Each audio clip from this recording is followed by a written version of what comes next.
Hello and welcome to Crush. This is our comic book review show. I am Commissioner Gordon. This is Rennie Montoya. We are taking a tour through Gotham. Usually, though, we do go under our aliases, Paul and Liz. I'm sure you know us by now. Hello to new subscribers. Welcome to the show. Hello to everyone listening on the podcast. It's great to have you all back. And, just welcome. Here we are. It's a very batty week this week. We are going to be, all Gotham all the time. Liz, how are you doing? I am very well. How are you, Paul? I'm good. I'm good. I'm relatively good. I'm mediocre. I don't know. I'm the same as I always am. Another fine week in comics. It is a great week. It's a very batty week, as I said. It is going to be all Batman or all Gotham this week, rather, but mostly Batman because let's face it, that's who we really come for. We are going to be talking about Arkham City, The Order of the World. We are going to be talking about Batman the Imposter, Batman Black and White, Batman the Long Halloween Deluxe Edition, and Batman Arkham Asylum. A Serious House on Serious Earth. Long Halloween and Arkham Asylum have just been reissued in deluxe format. Arkham Asylum, I think it's like a 25th anniversary edition. No, I think it would have to be like 30th or something. Because I think it's that long. I want to say 25th already happened. Yeah. I don't know. I think they did. They did like a deluxe. They did. I guess we get a new one of these every 5 years, roughly the same clip at which DC reinvents its universe. So. I don't know. We'll fact check that. I'm sure there's like or hey, if you guys know which anniversary it is, it's one of them. It's an anniversary. Hey presto, there's a new book for you. Arkham City Order of the World was delayed from last week. We were all set to do the book last week. Liz, as you may remember, had her copy. I was extremely jealous because I was really, really looking forward to it. I managed to pick it up this week because it finally arrived in the UK. So yes, although it is technically a week old, we're going to do it anyway in keeping with the theme. All Batman this week. DC Fandom this weekend. You are going to have a new trailer for the Batman. And in fact, the writer of that very movie has written Batman the Imposter, which we'll be talking about as soon as we're done with Arkham City. Liz, should we get started? Let's do it. Great. So Arkham City, Order of the World, just there, number one. This is by Dan Watters and Danny, also known as Danny K or Danny Strips. Dave Stewart is on colours. Aditya Bidikar is on letters. This is following on from a lot of, I believe, Marika Tamaki's stuff from Detective Comics. It doesn't necessarily follow on from the Batman or issues, or perhaps it does. I've not been keeping up with the current continuity. I'm terrible at keeping up with long form continuity now. I don't know about you. No. Well, same in terms of the Batman stuff. Yes, I haven't been following the main book, probably since Tinian took over it. Really, I've kind of dipped in here and there, but like I haven't followed it. And same with Detective. I hope to get caught up eventually. Like just buy the trades and kind of plow through it some rainy day. But I agree. But I really don't think that affected my reading of this book. No, mine neither. I think apart from a couple of things that we'll get into. Yeah, I mean the setting for this book is ostensibly Arkham Asylum, where there has been a mass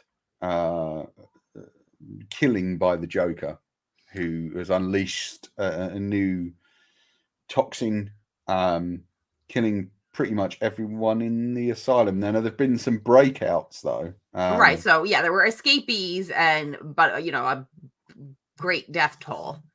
Yeah. But of course, a lot of the escapees are, are characters that we're all familiar with. Well, that's the problem I had, is that I obviously know Ratcatcher. Although I'm not sure I'm familiar with this version of Ratcatcher, I know Professor Pig and Jarvis Tetch, Mr. Phosphorus, or Dr. Phosphorus, rather. I kind of vaguely know Nocturna, but also there are a couple of characters that I've never encountered before. Principally the Ten-Eyed Man. Well, is that an invention of this book? No, I believe the Ten-Eyed Man may have actually come from either Tamaki or Mariko Tamaki or James Tinian. I do want to say that the reason we haven't kept up with those books isn't a qualitative issue. We haven't like read a couple of them and gone, "Oh, this is terrible." No, it's just been, I mean, basically for me, it's like, there was like a sort of a year and a half or so that I wasn't working in a comic shop, and I suddenly didn't, quite have access to as many books as I would have been reading otherwise. So, I had to kind of scale back, what I bought and what I read. So that kind of just went by the wayside for me a little bit. But it's not a critique on either of those two writers. It's just, I had to pick and choose a little more. Of course, now that I'm back in a comic shop, I'm, kind of going buck wild, trying to catch up on things. So, yeah, I mean, I did read some of Tinian's Batman stuff, which I enjoyed, but at the moment, I feel that I kind of want to commit to minis and maxi series. I don't really want to do ongoing series just because they're traded so fast, and I can kind of catch up with them there if I want. I'm not sure that I really want to commit to those kind of weekly books anymore. Not because they're bad. It just becomes a bit of an onslaught. Anyway, we digress. So we've got these escapees from Arkham, and helping the police investigate their whereabouts and the crimes, of course, that they're now committing is Dr. Jocasta Joy, probably one of the most inappropriately named characters ever, because she doesn't look like a person who enjoys a smile. She's got this wonderful look. I mean, as drawn by Danny. Yeah, she looks a bit like Vanessa Fisk. Yes, yeah, absolutely. But very distinctive. She's got that white streak of hair in the front, and right, which I'm sure anyone working at Arkham would develop after a while, right? I mean, it's got to be one of the more stressful jobs going. But also, I wasn't ready for this book at all. I was not ready for what this book was going to be. My expectations, I think, were totally different to what I got in a very great way. I sort of, I always think Dan Waters writes great stuff. And I'm a huge fan of Danny's art. But this really blew me away, to be honest. I mean, Danny is an amazing artist. It's been years since I've seen Danny. I remember coming to the store way back when for one of the 2000 AD. Oh yeah, 2000 free comic book day signing. Yeah, which was massive. We had a ton of creators all doing the same signing on Free Comic Book Day, and Danny was one of them. We also had exhibitions of hers in the shop. It did, yeah. Yeah. And her work, at the time I was really blown away by it. I was like, wow, because I wasn't familiar with her at the time. And this, I want to say, is the first mainstream thing of hers that I've read. Yeah, sure. I mean, she's done, of course, books with Dan Waters before. And she recently did a book with Alec Worley, who's another writer who I really enjoy.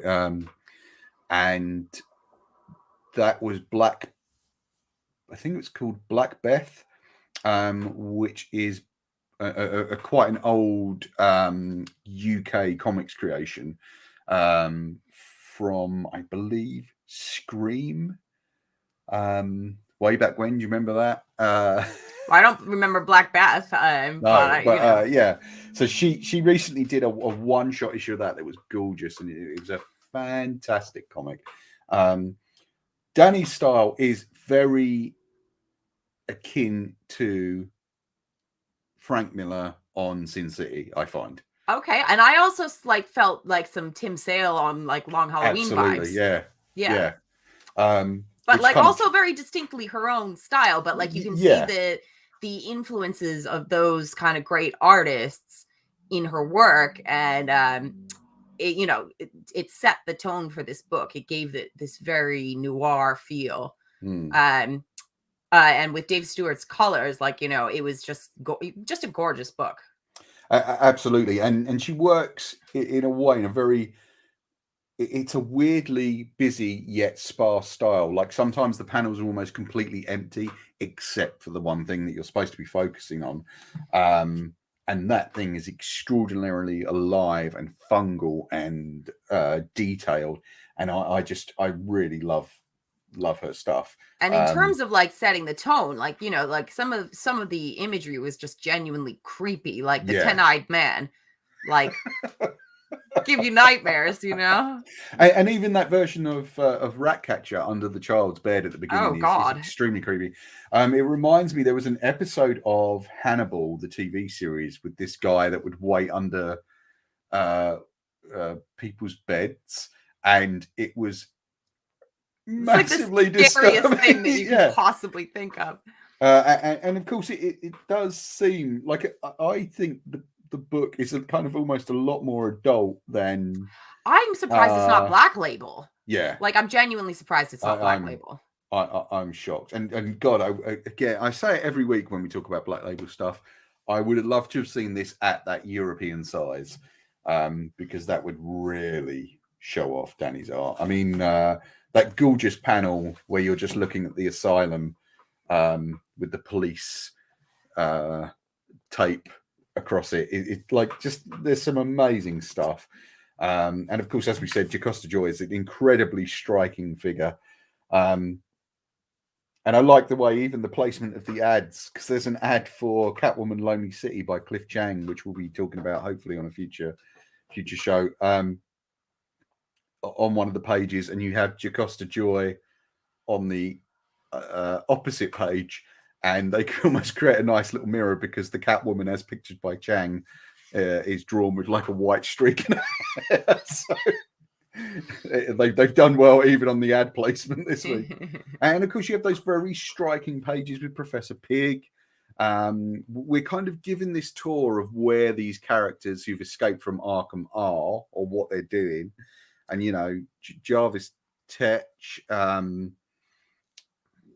there's a character called Double X who I don't know. I'm not familiar either, no, to be honest. Yeah, I really kind of wish I'd had time to kind of catch up and do a bit of wiki work on this, right? Just to see if it's stuff like like you said, maybe Tinian or Mariko Tamaki, sure, could have introduced in their runs. I'm not sure, but I don't think it matters too much. It didn't matter to me whether or not I was familiar with the characters, including the 10-eyed man. I liked being introduced to that character here because it was just uber creepy. Yeah. And especially given the twist at the end, which we won't give away. We want you to go out and get the book and take a look. From beginning to end, it's a really fantastically surreal and intoxicating book. And I absolutely loved it. I'm definitely going to be getting the rest of this series, I think. Oh, absolutely. Yeah. I mean, I have to say that this week was, for me, a really good week. Yeah. Like me too. even though we're only talking about 2 new comics, one of those is a week old. Right. Yeah. But I'm really pleased we got to talk about it because me too. And I think we can kind of fudge that it just came out in the UK this week. So, so technically it counts as new, this week's new comic.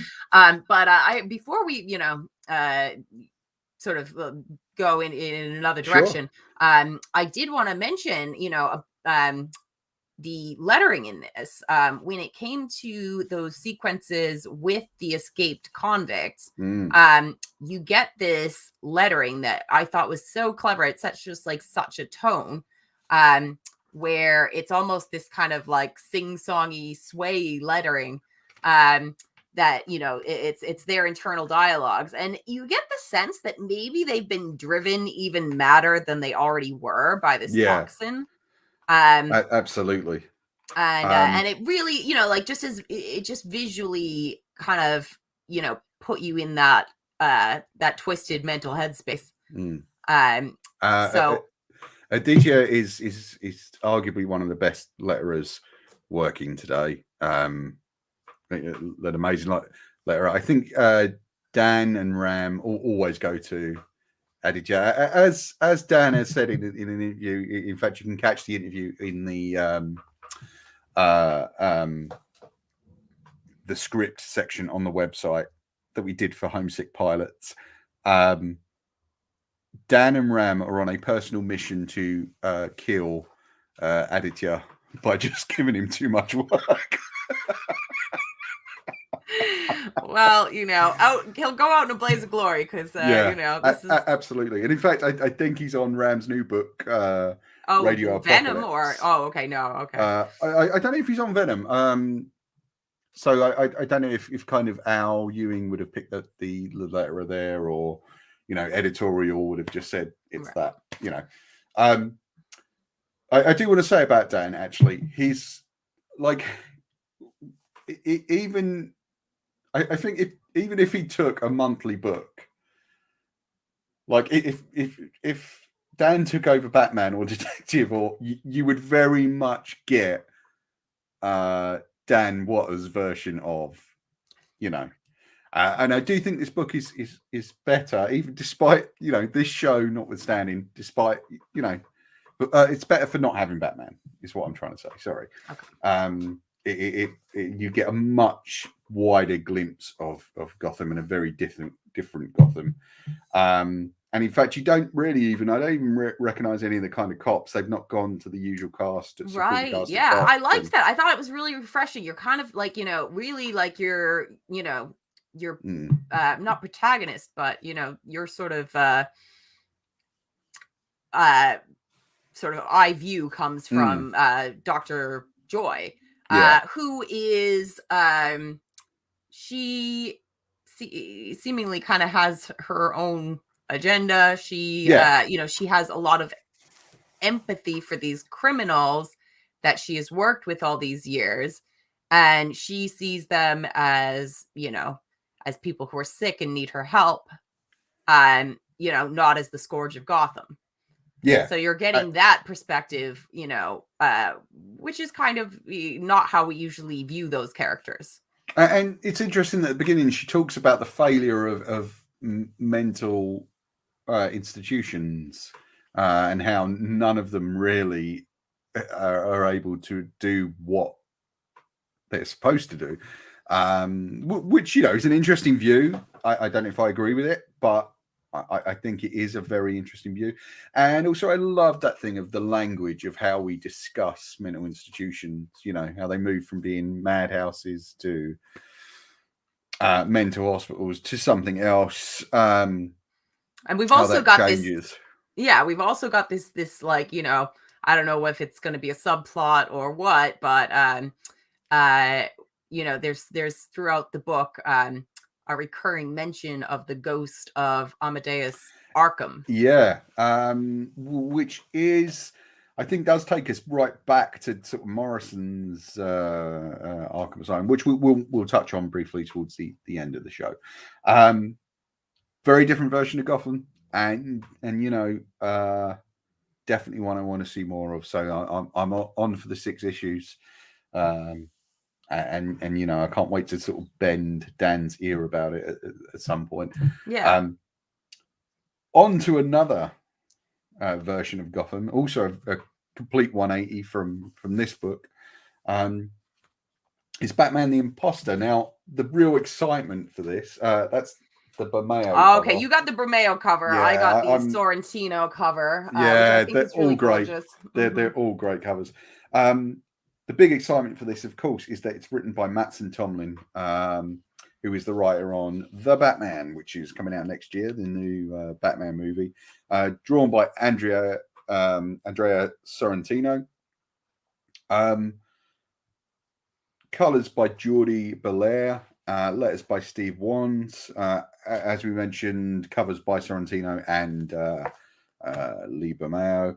And Kerry Andrews. There's a Carl Kerry Andrews cover somewhere there as well, which I didn't get to take a I look don't at, even know that I unfortunately. saw the Kerry Andrews cover, but I think it was like one of those kind of ratio variants. It's the 1 in 25, which are always a bit more expensive and out of the price range of this comics reader, unfortunately. Now I've been frothing at the mouth for this for several months from the moment I heard about it. So the story is we're supposed to be like a sort of few months into Bruce's, or a year or so into Bruce's thing. Although in the book they do say it's around 3 years, as I recall, into his sort of crusade in Gotham, and he's making a difference. We know at the beginning of the book, Gotham's had its first violent crime-free day in 54 years because of the difference Bruce is making as the Batman. However, there is a second Batman apparently running around who doesn't have Bruce's no-kill policy. No. Okay, now, Liz, we've touched on this stuff before in Batman. We've had other vigilantes like the Reaper in Batman Year 2. We've had other versions of Batman like the Wraith in... there was a one-shot special back in 1984. Sorry, I'm really going back in time on this one. And the Wraith has appeared also again in Batman Confidential. And the Batman movies have touched on it. The most recent ones with Nolan. Yeah, like out there in a hockey, Yeah, hockey pads. Hockey pads, yeah. I didn't know what to expect of this. We have had, and of course, there have been Batman screenwriters who have written Batman comics before to great success. And in fact, Sam Hamm, who wrote the 1989 Batman movie for Tim Burton, wrote a fantastic story called, I'm going to forget what it's called now, Blind Justice, for the 50th anniversary back in sort of 1989. And you know what? One of the best Batman comics I've ever read in my life. So, these guys have got form, and it's interesting to see them kind of switch to another discipline. I'm familiar with Mattson's work because he made a movie called Project Power. He wrote Project Power for Netflix, which is a superhero movie that has no comics basis. Is well worth checking out. You can take a look at that now. It's got Joseph Gordon-Levitt in. That's on Netflix. Well worth watching. I didn't know what to expect from this. I was very excited by it. Andrea Sorrentino seems, again, like another person who's going to be worked to death by comics because he's just doing so many books right now. He's doing a lot of stuff with Lemire. Is Gideon Falls still going? I think Gideon Falls is now at an end. But they've got more Black Label. Right, they've been working together for years. I mean, he did that Green Arrow, they did that Green Arrow run together, and other stuff. Obviously, a match made in heaven because they seem to keep going back. I mean, in fact, he seems to be the only person that Lemire works with outside of Lemire himself. Like, I mean, if Lemire's not drawing it himself. I know. I think there are exceptions, but but it seems like they obviously work really well together. And I also thought that Sorrentino seems to work really well with Mattson Tomlin. I mean, if this book is any indication, I mean, I really feel like it was a really great pairing in terms of this story and Sorrentino's art, his layouts, everything. The layouts are gorgeous. Like some of those just blew me away. There's like a double page spread further into the book that is all like puzzle piece images. that was just so striking. Like, and it's got on You one. probably can't see it on screen, guys. Yeah, but on one page it's got Detective Wong, who is a character that we follow throughout this book. Her thought process, and on the opposite page, Bruce Wayne's. Yes. And it's just I just thought it was such a striking, imagery. And the great thing is Bruce is investigating the imposter, and Wong is investigating Bruce, and it's just like. Right. Yep, I'm there. It's really clever. Like, I mean, and I don't know if Detective Wong is a character that we've met before elsewhere again, or if she is an invention of this book. To the best of my knowledge, no. But I'm kind of out of loop on the wider continuity. I think this is all Tomlin's kind of Gotham. Jim Gordon gets mentioned, but we never see him. And it kind of almost feels like it's post Jim Gordon, post Harvey Dent, because of the way they're mentioned. The layouts, by the way, very much reminded me of J.H. Williams on Detective when he was doing Batwoman. Yeah, I can see that. There's like some, there's another page that I thought was really striking, where you see images through like the shape of the bat cape and kind of, let me see if I can find it. But yeah, I could see, J.H. Williams, reminded me a little bit of Jock here and there. Yes, absolutely. Jock, of not course, to detract from Sorrentino himself, because no. So this page, this is the one I was talking about. Can you actually see it? I don't know. I'm gonna try and find it. I don't know. I'm not good at this, but like awesome. Just a really, really clever use of the page there, and absolutely, and the way it kind of directs your eye is beautiful. Tomlin's writing it's kind of almost in the vein of the stuff that Nolan and Goya and Jonathan Nolan were doing for the earlier Batman movies. Right. In that it kind of takes it as a real world. And in fact, the way that Wong gets onto the potential of Bruce Wayne being Batman is via, quite a really good bit of investigation, which I really liked. I won't give it away here because I really want you guys to go out and read the book.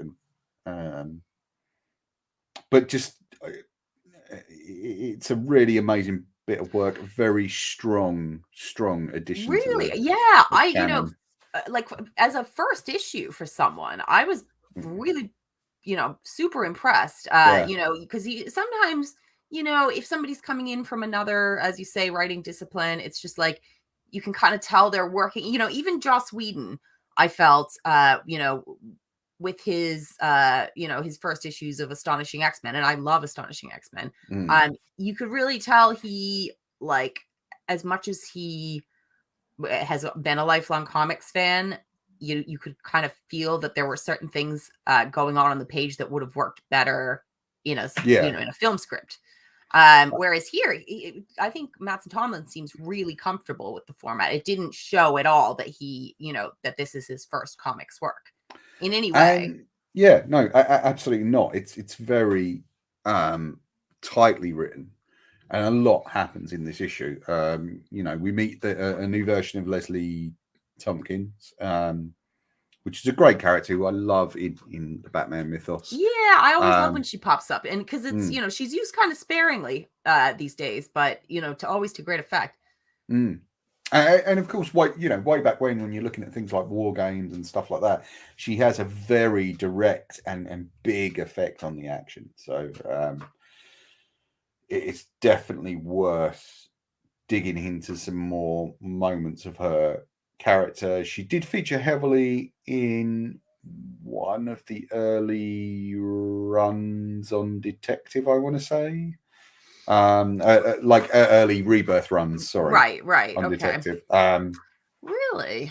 Okay. Yeah, but it was the sort of young, where they kind of de-aged her and that sort of thing. Because I remember being a much older woman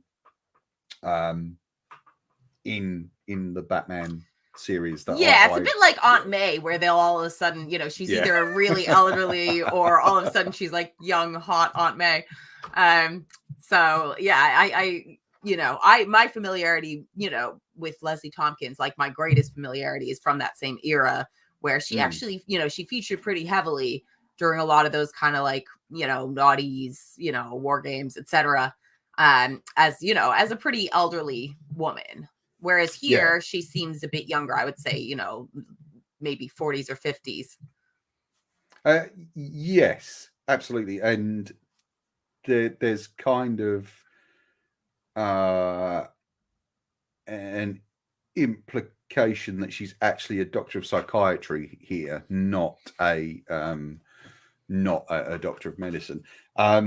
Which is interesting because you've got two books this week that both feature psychiatry, both actually feature the rat catcher. Both feature the rat catcher, and also they both kind of like come from kind of different points of views of female leads. Because we've got not just Leslie Tompkins, but Detective Wong is a character that we're really, we're kind of seeing through her eyes more than we are Bruce's. And I think that's interesting because it shows you that even, I mean, whether this has been done by, Chris Conroy as editor or Amadeo Tutoro as the sort of, I think she's like the subgroup editor on a lot of this stuff. And they're all doing great jobs, by the way, the editorial teams, I believe. But they're almost kind of creating a cohesive universe out of very disparate pieces. So there is that sort of multiversal feel to it all without the cosmic gumbo of the multiverse, and yet it does, they all feel kind of a piece, like the books swing a certain way. And whether or not it's because of the movie, who knows? I'm fine if it is. I loved the book. Great. I loved it. I really did. Yeah. And it also, I also got very strong Gotham Central kind of vibes from it, which I love. I think you've got a bunch of cops, as you say, that we previously aren't familiar with. There's no Gordon in sight. There's no, it's kind of a fresh cast to us, attach ourselves to. And I don't know if these are characters that may feature in the film. I have no idea. I mean, I do think that the Bruce Wayne we've got here definitely looks a lot more like Robert Pattinson than the Bruce Wayne we normally see in the comics. He's a lot more kind of slender and a lot younger. I'm guessing that this book is going to be, marketed to people, knowing that it's the writer of the Batman. I imagine by the time it comes out, it will be around the time that the film itself comes out. So, maybe that this is kind of, gonna come out in tandem with the film as an extended universe of the film. I don't know. I mean, maybe not. Maybe I'm reading too much into it. No. I mean, I'm sure that was primarily on their mind. I mean, 50th anniversary back in 1989. You had, as I said, Sam Hamm working on Blind Justice. I'm sure they kind of, are fully aware of what they're doing. We've kind of got to whiz through because we've overrun. Those books were so good. They were honestly, truly, like I have to say these are two of like my, you and I are both massive Batman fans. Yeah, and these are two of like my favorite Batman issues of recent memory. So I definitely, advise anyone, with even a passing interest in, picking up a new good Batman issue 1 to pick up both of these, because they're just exceptionally good. And I think they come from really interesting perspectives and literally just on every level. They really, served as great introductory points. Yeah, totally. and very much their own distinctive versions of Gotham and everything, and just they've every now and then, if you're a long-term fan of a character, you are going to need your interest in that character reinvigorated. I think we saw it last week with the Amazing Spider-Man and Beyond stuff. Seeing it this week with Batman in this, although my interest in Batman has never really gone away, but yeah, I will admit there's peaks and troughs, and troughs, and this is definitely this was like a peak. Both issues. I was not expecting that this week. I was not expecting 2 issues that really blew me away. Yeah, and it's great stuff. And in fact, it's a Batman heavy week, as we mentioned, because Batman Black and White was released. Well, not a Batman heavy week. It was a Batman heavy week last week. It's an even heavier Batman week. Sorry, go on. Before we move on from Imposter, I have to. One last little anecdote.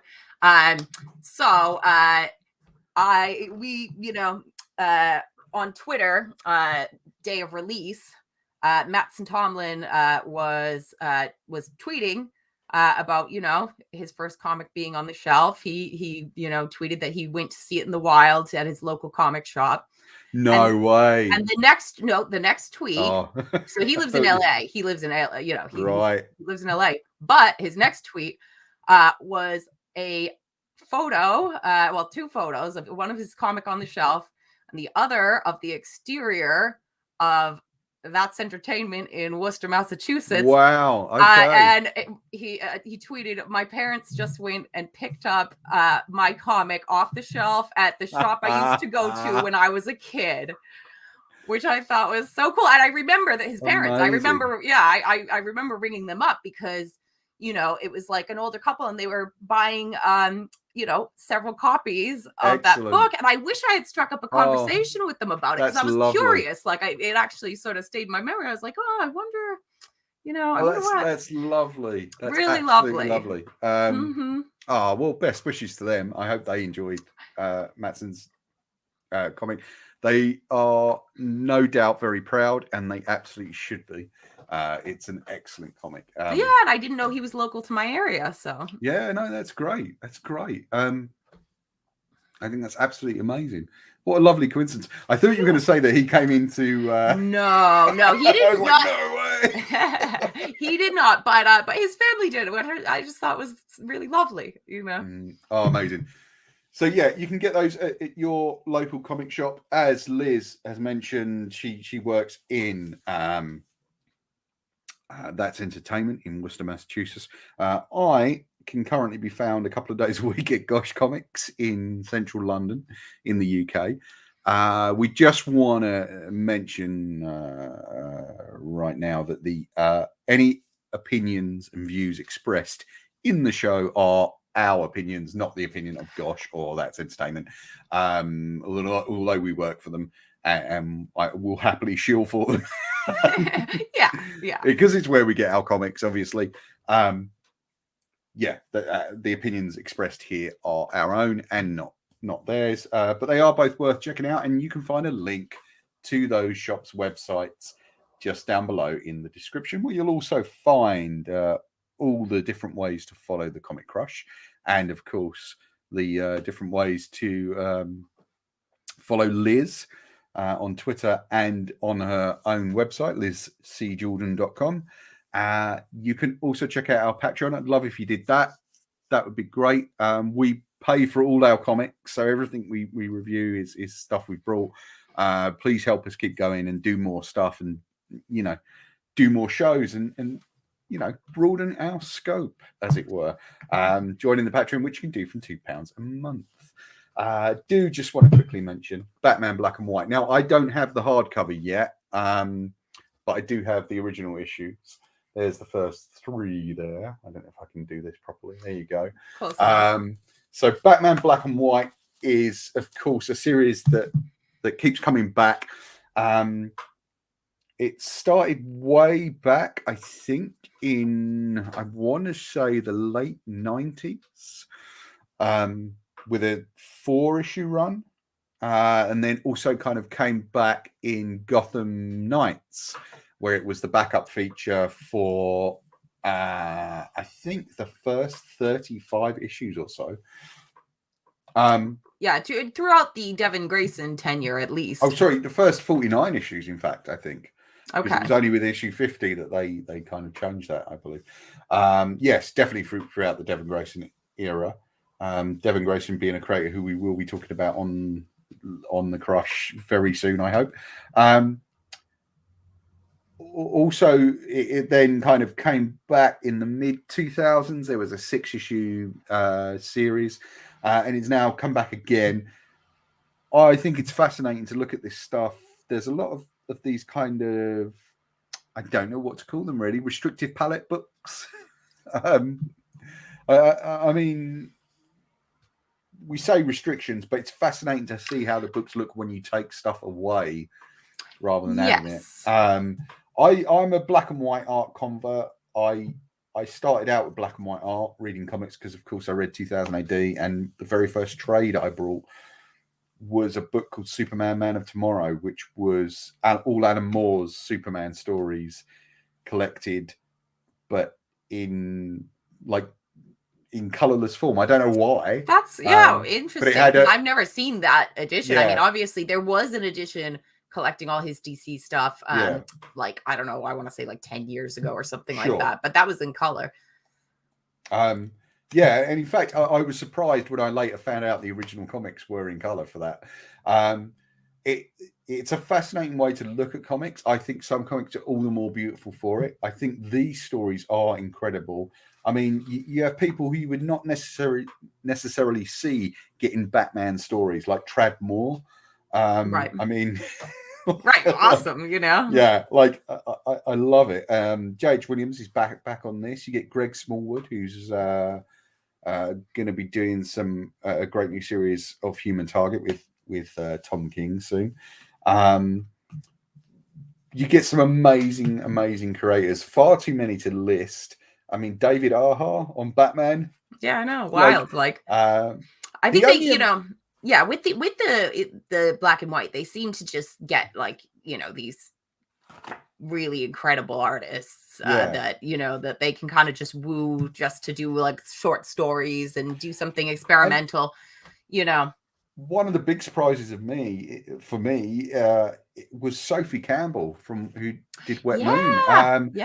Did issue 2 of this book, or did a story in issue 2, and it's fascinating seeing her take on it. I think there's one person I would love to see do Batman, which I'm sure is kind of that everyone would love to see do Batman. Okay, go on. Which is Chris Samney, who isn't featured in these, to the best of my knowledge. Sammy, has he done any work for DC? I mean, I could be just totally skipping over. Was he exclusive to Marvel? He might have been. I keep finding Samney, like Cliff Chang, is one of those artists where every now and then I'll be flicking through the back issue racks and I'll find something that I didn't know weird thing that you didn't know existed. I'll grab that. Thanks. And it doesn't matter, even if I'm running out of cash and it's the last bit of cash I've got, I will grab it because it's just like, no, I can't risk this not being there next week. Or and I think the sort of stripped back, doing like a 5 or 6 page or an 8-page story gives you great opportunity to get artists who wouldn't necessarily be available to you to do bigger stories. I mean, we've got Bengal on this, who's a fantastic artist. Ariella Cristantina, who did the cover work for More that we talked about very briefly a few weeks back. There's some amazing creators on this. It's available in a deluxe edition, big heart, or in a hardcover rather.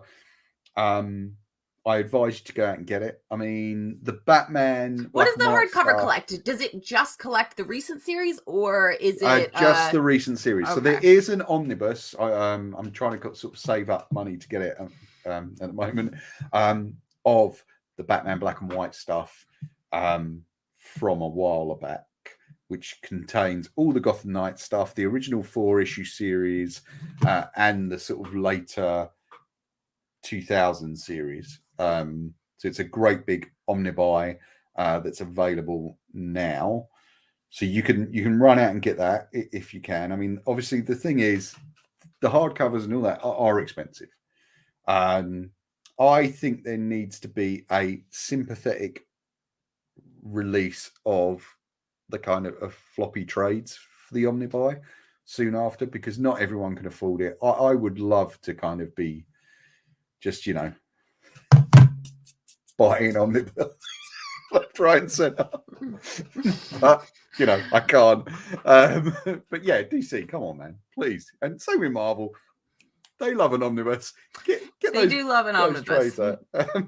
Or at least sort of smaller hardcovers that are a bit more affordable. Would be nice. Yeah. But yeah, I mean, definitely worth checking out if you want to kind of see this stuff in one collected form. If not, grab the back issues from somewhere. You can always grab the back issues from our web store, which we are going to be. I'll be putting those in at some point in the near future. So do take a look there. Also, sometimes we do a selection of trades. A selection of comics that are mentioned on this pod in the web store. So do keep an eye on that. Click the link in the description. Just on to 2 more releases, and then we're going to leave you guys alone. Batman, again, I haven't got the actual deluxe hardcover. I've only got my floppy edition. But Batman The Long Halloween has been reissued in deluxe hardcover this week. That's well worth checking out, because that has even more stuff in than the Absolute edition that was out a few years back. Yeah. So what does it contain? I think there's some extra art pages and a few other kind of script extras and things like that. So it's definitely worth checking out. Uncanny Omar did a good, I don't know if you know Uncanny Omar's videos, Nim in Condition. They're worth checking out. You'd probably really dig those. But he did a good video on it. And yes, there is more stuff in the Omnibuy edition. They are kind of rebranding that whole era as the Long Halloween era. There is a Long Halloween one-shot special coming out, I think, in like a couple of weeks. It might even be next week. When you say that era, I mean, are you talking about just the Loeb and Sale work? Yeah, sorry, that run of stuff. So right, okay, so Dark Victory. And, yeah, I believe the short there is stories and there is a deluxe Dark Victory coming as well. They don't seem to be doing a deluxe Haunted Night, but that has certainly been out in omnibus. And in fact, I got that in an Absolute edition recently, which was a really nice find in Gosh's secondhand section. I was thrilled when I found that, because that also contained Catwoman When in Rome. Right, yeah, which is great. And it's like it's a book that keeps sort of dropping out of print for like years and years at a time, and then all of a sudden it'll pop up again and then be gone. So yeah, that's part of the of what they're collecting, or well, what they're doing is we're getting a deluxe Long Halloween first, and I think then we might be getting Dark Victory, but then they're rebranding Catwoman When in Rome as Batman The Long Halloween Catwoman When in Rome, which is it's fine. I guess if a total fail is for people who like colons and semicolons. Or don't like colons. Well, yeah, and I mean, I guess it's obviously they think if they stick the words Batman and The Long Halloween on the outside of a book, it's going to sell better. Or it might just be called The Long Halloween Catwoman When in Rome. It's unnecessary, but I think it actually fits in the middle of. So if you were reading them in order, you would read Long Halloween and then start Dark Victory. And around issue 5 or 6 of Dark Victory, Catwoman disappears from the book, I believe, as I recall. It's been a long time since I've read them. And then you can read. So that's When in Rome. Yeah. Right. Okay. And it is kind of all tied in plot wise. So that's great.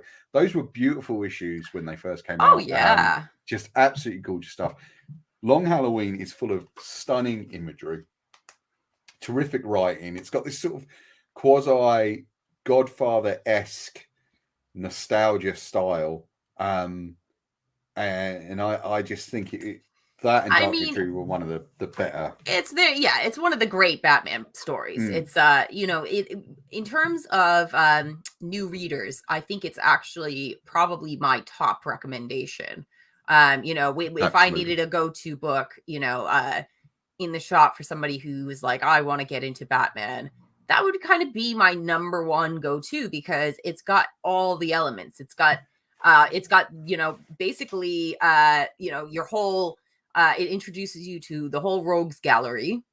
It introduces you to all the allies, the Bat family, or at least your key players.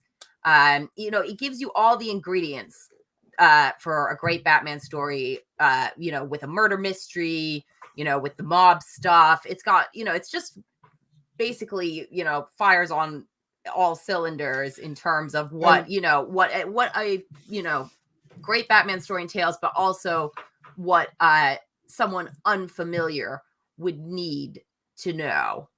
And like I forgot his name now, Matt Wagner. Like Matt Wagner's terrible, it's just gone. Brendel or no. It's Batman stuff. Keeping it Batman. Right. Wagner's, sorry.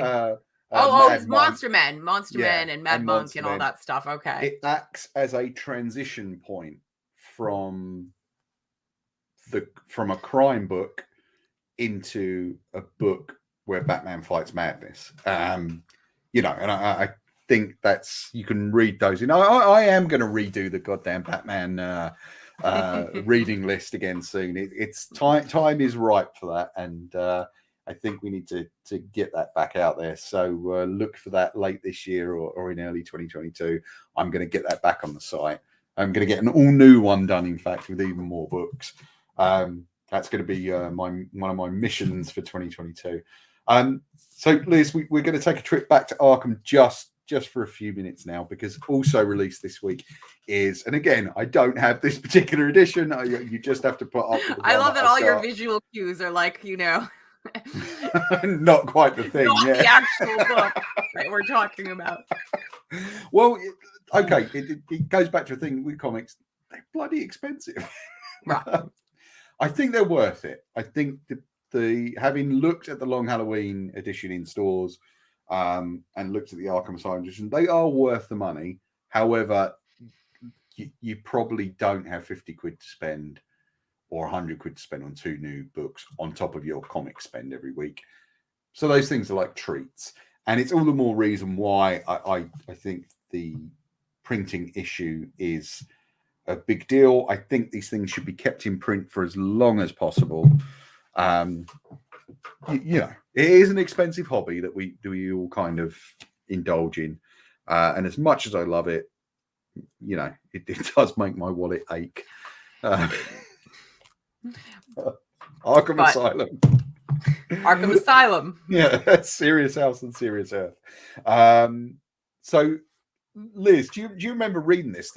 Not necessarily the first time. I did, and you know what? Like, it was, I was fairly early into my, comics reading. I tried reading it, and I was like, nope.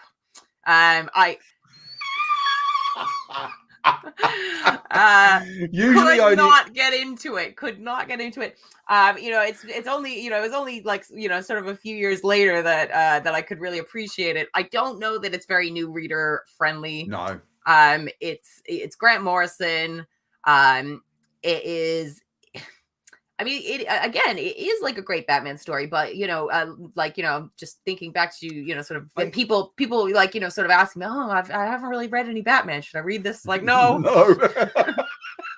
Not to say that you shouldn't read it at all. It is. You should read it. It's just like give yourself some groundwork. First, give yourself a foundation with Batman first. And take your time with it. It is not a 2-hour read, I don't think. No. I think because of McKean's densely layered images, you really do have to take your time. And of course, because of Morrison's densely layered writing, you really have to take your time. And this is like particularly dense in that, half of it is text. it's there's probably more text than word balloon, correct? Like, yeah, I mean, I don't know. It's kind of I don't know. It's weird... been a while since I read it again, but in the great tradition of the stuff that came out of the late 80s and early 90s, it is a real art piece, because I remember the boom for painted comics sort of mid 80s right up until the early 90s was huge, right up until the sort of Image era, when all of a sudden what you got was the muscles and all this. That there's a definite kind of end point to this stuff, and this is a brilliant example of the painted kind of Vertigo books in its heyday. I think it's a wonderful book. It, as I say, it's very dense. It's not really, it's a Batman book, but not, because Batman is just a conduit to the other characters in this. He is just the kind of tour guide. So that's something to note when you're picking this up. I think this is something for a God, it's going to sound really pretentious saying this, but an experienced Batman reader. Do you know what I mean? Like, it's that's what I mean. I think that's what I meant by my preface, that, like, no, and you're absolutely I found right, it really inaccessible until I was ready for it. Yeah, totally. I was lucky enough once to track down a first printing of this, the hardcover, but then very crushed, because one of the things that was infamous about that hardcover was that it fell apart. Like uniformly, every copy just fell apart. Because the binding glue, they hadn't quite licked that binding glue back then. Because I think it was actually an early attempt for DC doing that. And I was so crushed because I had to get rid of it. Wow. And so it was that damaged. Yeah, look, it fell apart. Right. Like, it fell apart. It was like a particularly well cooked piece of pork. It fell apart. Wow. Just like it was. I was distraught. Oh, and I had to replace it with this sort of paperback edition. So at some point I might trade up for one of the many fancy. So let's right? Yes, anniversary. Yeah, whatever anniversary it is. I mean, I can't even imagine at this point. So yeah, maybe 30 years, maybe, I don't know. But I mean, you can look inside, see when it was originally published. No, as you can see, we're not investigative journalists at all. Well, it should say inside the book. There's, so, where to look for that, right? Oh, thank you. Yeah, cheers. Wow. Cheers for that, Liz. I know where to look for it? Yes, thank you. You've got it sitting in front of you. I know how to open a comic. Cheers. Never mind. So 1989 was the year this first came out. Well, this is weird. This can't actually really be any kind of major anniversary. Bit weird. It's like 32 years. I make it roughly. Right. Am I wrong? Someone help me out on my maths here. Do drop us a comment and tell me what an idiot I am for not being able to count. It's doing it under pressure, doing it live on the show. I mean, well, if it was 89, then that's 32 years. But I don't know. I think it's just a deluxe edition. It's a deluxe edition. It's a deluxe edition. All right. Like Long Halloween, it's a deluxe edition. So yeah, remember, Long Halloween, Dark Victory we think is coming. Definitely Catwoman When in Rome is coming back into print, plus the Long Halloween one-shot special, which might be next week, might be the week after, but it's definitely this month, of course, because it's October. It's a great time to be a Batman fan. I almost feel like there's too much at the moment. I'm not really worried about the reprint stuff, because that's all stuff that I want to get and want to see, but the amount of Bat-heavy books that are kind of out there. But I think we might be getting that stuff, because the general plan is to remove Batman from Gotham for a while, which is going to be an interesting period. And I think that's some of the stuff that Joshua Williamson will be doing in his new run when he takes over from Tinian quite soon. So yeah, I mean, it's all kind of happening if you're a Bat fan. And there's certainly a lot of good Elseworldsy stuff coming from DC. DC versus vampires. It's one. Tom Taylor's back on the Elseworlds train for which DC. is always Dark great. Knights of Steel. Yeah, absolutely. Yeah, we'll be talking about that for sure. The Dark Knights of Steel. We're definitely. But yeah, I mean, I'm excited for all this stuff. I really am. And if like this week's books are any indicator, it's like, wow, okay, like this may be a great era of Bat stuff, all coming out at once. Sure, and I think the kind of taking the reins off and kind of roaming around the DC universe is kind of helping it, don't you think? Yeah. And that is kind of a theme at the moment with comics in general, which is we're kind of moving around the outer circles of the comics universe, and I love that. I love that kind of mood and feel that we're getting on all this weird stuff that's happening. I know, it's it's cool. It's like it's been a good era. Yeah, it's going to be some fascinating books coming out there, not just from DC, from Marvel and as well. We will be covering as many possible rather. Sorry, I'm actually in the middle of texting Steph.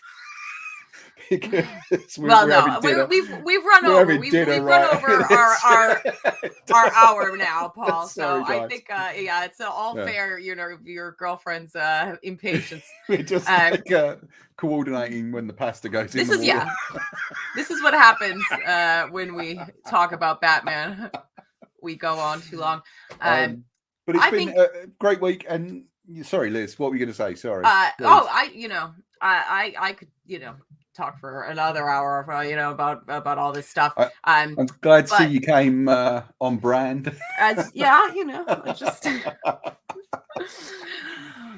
take any excuse. I mean, it's been a thrill for me to just talk about Batman this week. Yeah, there's some good, interesting stuff happening. It's still my favorite character of all time, which I know is a cliche. I lean into it. I don't see it as a cliche. I see it as like, I mean, there's so much great stuff.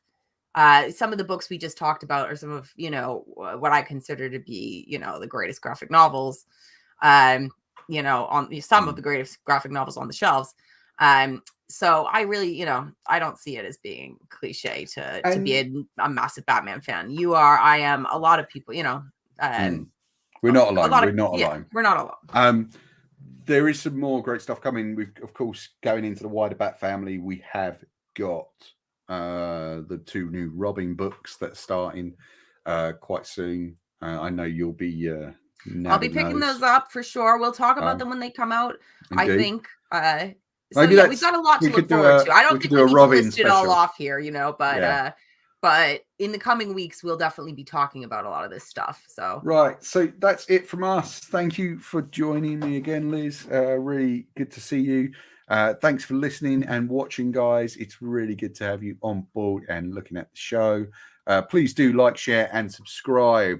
Tell your pals about the show if you're enjoying it, because it all helps us move further up the YouTube algorithm.